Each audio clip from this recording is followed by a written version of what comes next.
Meaning of IQ.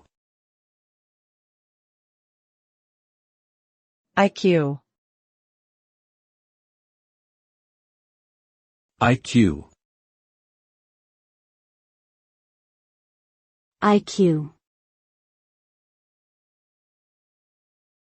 IQ. IQ stands for Intelligence Quotient, which is a standardized measure of intelligence based on a series of tests designed to assess various cognitive abilities.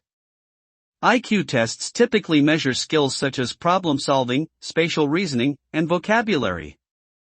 A person's IQ score represents the level of intellectual ability relative to others their age.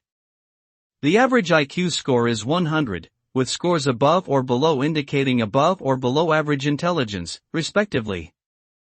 While there is ongoing debate about the usefulness and validity of IQ tests, they remain a widely used tool for assessing intellectual ability in educational and occupational settings.